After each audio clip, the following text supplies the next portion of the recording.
Hello மக்களே. நாம Viswanath and sons படத்தோட போஸ்டரை வச்சு ஒரு பிரேக் டவுன் பண்ணோம்.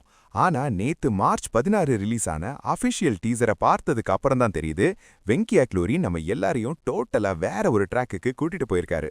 சூர்யா சாரோட கெரியர்ல இது ஒரு கம்ப்ளீட்லி டிஃபரெண்ட் படம்னு டீசரை பார்த்தாலே தெரியுது. இந்த 1 நிமிஷம் 44 செகண்ட் டீசர்ல என்னென்ன சுவாரஸ்யமான விஷயங்கள் இருக்கு, வாங்க டீட்டெயிலா பிரேக் டவுன் பண்ணலாம். நாம எல்லாரும் இது ஒரு கேங்ஸ்டர் படமா இல்ல பிசினஸ்மேன் கதையா இருக்குமோன்னு நினைச்சோம். ஆனா டீசரோட முதல் ஷாட்லயே சூர்யா சார ஒரு பிஸ்டல் ஷூட்டர் சாம்பியனா அறிமுகப்படுத்துறாங்க. சஞ்சய் விஸ்வநாத் இதுவரைக்கும் எத்தனையோ பிஸ்டல் காம்படிஷன்ல ஜெயிச்சிருக்காரு அப்படிங்கிற வாய்ஸ் ஓவரோட சூர்யா சார் துப்பாக்கியை லோட் பண்ற ஷாட் வேற லெவல். கண் பார்வைக்கு 20 வயசுல இருக்கிற ஃபிட்னஸ் 40ஐ தாண்டுனா இருக்காதுன்னு சொல்றாங்க. ஆனா அடுத்த ஷாட்லயே சூர்யா இந்தியா ஜெர்சியோட மெடல் வென்று மாசா நிக்கிறாரு. சோ 40 வயசான ஒரு ஸ்போர்ட்ஸ்மேன் எப்படி தடைகளை தாண்டி சாதிக்கிறாரு அப்படிங்கிறது படத்தோட ஒரு முக்கிய மைய கதையா இருக்கும். மமிதா பைஜுவோட கேரக்டர் பேரு மேடி. அவங்கள பத்தி சொல்லும்போது ஒரு பெரிய farm house, lavish life style, இஷ்டத்துக்கு செலவு பண்ணணும் அப்படின்னு இன்ட்ரோ கொடுக்குறாங்க. பிரைவேட் ஜெட், ஷாப்பிங்னு செம ரிச்சான ஜாலியான ஒரு கேரக்டர்ல மமிதா வராங்க.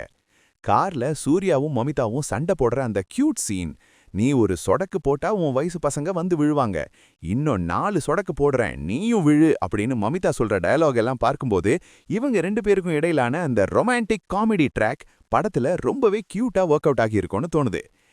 டீசர்ல ஒரு முக்கியமான இடம் இருக்கு. சூர்யா சார் கூலிங் கிளாஸ் போட்டுக்கிட்டு ஒரு குழந்தைய பேபி கேரியர்ல நெஞ்சோட சுமந்துக்கிட்டு மாசா நடந்து வராரு. ஒருவேளை சஞ்சய் விஸ்வநாத் ஒரு சிங்கிள் ஃபாதரா இருப்பாரோ? அந்த குழந்தைய காப்பாத்துறதுக்கான போராட்டமும் அவரோட ஸ்போர்ட்ஸ் கனவும் சேர்ந்ததுதான் இந்த விஸ்வநாத் அண்ட் சன்ஸ் படமா இருக்கும்னு ஸ்ட்ராங்கா கணிக்க முடிகிறது.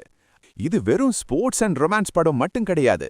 சூர்யா சார் பேசுற நாம தான் பெரிய ஆளுன்னு ஆடுற ஒவ்வொரு தடவையும் நம்மளை விட பெரிய ஆள் இருக்கிறாங்கன்னு காட்டுவான் அப்படிங்கிற டயலாக் மூலமா படத்துல ஏதோ ஒரு பெரிய ஆக்ஷன் பிளாட் இருக்கிறதும் உறுதியாகுது. டைரக்டர் வெங்கி அட்லூரி வாத்தி படத்துக்கு பிறகு இமோஷன், காமெடி, ஸ்போர்ட்ஸ்னு ஒரு கமர்ஷியல் பேக்கேஜை கொடுத்திருக்காரு. ஜிவி பிரகாஷ் டீசர் முழுக்க டிராவல் ஆகிற அந்த பேக்ரவுண்ட் ஸ்கோர் படத்தோட வைபை அப்படியே தூக்கி நிறுத்துது. சித்தாரா என்டர்டெயின்மெண்ட்ஸ் தயாரிப்புல இந்த வருஷம் ஜூலை மாசம் படம் ரிலீஸ் ஆக போகுதுன்னு அதிகாரப்பூர்வமா அறிவிச்சிட்டாங்க.